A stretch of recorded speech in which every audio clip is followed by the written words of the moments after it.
Welcome back to the original Conversations with Keith and Kyle. I'm your host, Kyle, and as always, I have with me a licensed mortgage loan originator, Keith. Hey, Kyle, what do you have for us today? I've got a good one today. My friends Damon and Lindsay recently placed an offer on a house, and it was accepted. That's great. Good for them. I agree. They've been looking for a while, and the marketplace has become very competitive, so it took time.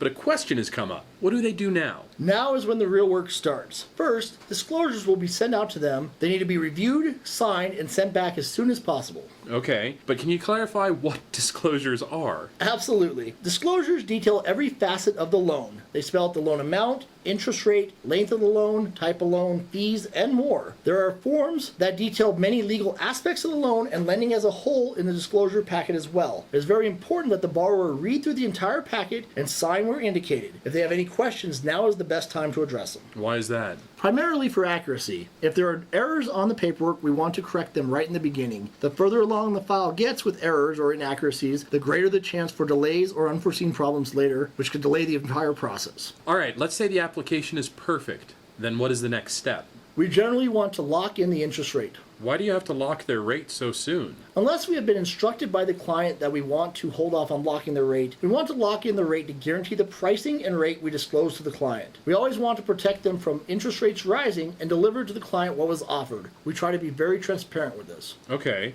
so first disclosures, then lock the rate. Then what happens? A few things need to start happening concurrently. We will order the appraisal and the realtor will arrange the inspection. The pre-processing team will order verifications of employment and verifications of tax returns at this step. The file will then go to processing and they will determine if there are any missing documents that would be required in order to advance the file to underwriting. Oh, there's that mysterious word underwriting again. Yeah, underwriting is the scariest part of the process for most borrowers. An underwriter's job is to review the client's supporting documentation, credit history, appraisal, income, and employment, as well as the title history of the property. At this point, the underwriter will approve, suspend, or decline the mortgage application. They work in conjunction with the loan officer to ensure that the borrower has the ability to pay back the mortgage loan they have requested, and that there is nothing that would hinder the lender's lien position on the property. That is why documentation of your ability to pay back the loan is so important. What happens after underwriting? Well, at this point, assuming the loan is conditionally approved, the borrower will be asked for additional items from the underwriter, or conditions as they are called, to help address any issues the underwriter discovered while reviewing the file. It is usually minor stuff like a most recent pay stub or bank statement. The best advice is to be prepared to gather more documentation as the loan originator and the underwriter asks for it. Remember, we want you to get the loan as much as you do. So when we ask for more documentation, it's important to get it to us as quickly as possible so we can close your loan on time. Nobody wants to miss out on their closing date.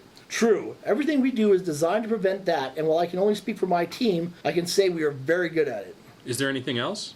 Once all supporting documents have been received, the underwriter will issue a final approval and we will send the closing documents to the title company. On the day of closing, the lending institution will send the money and fund the loan so the sellers can be paid. That will complete the transaction and the buyers can move into their new home. You make it sound so easy. If everyone works together, it can be easy. Documentation is key for the borrower. The more they have and the quicker they get the required information to the loan originator, the smoother the whole process becomes. Thanks, Keith. Great information as always. That will wrap us up for the day. Thanks for watching. And we'll see you next time.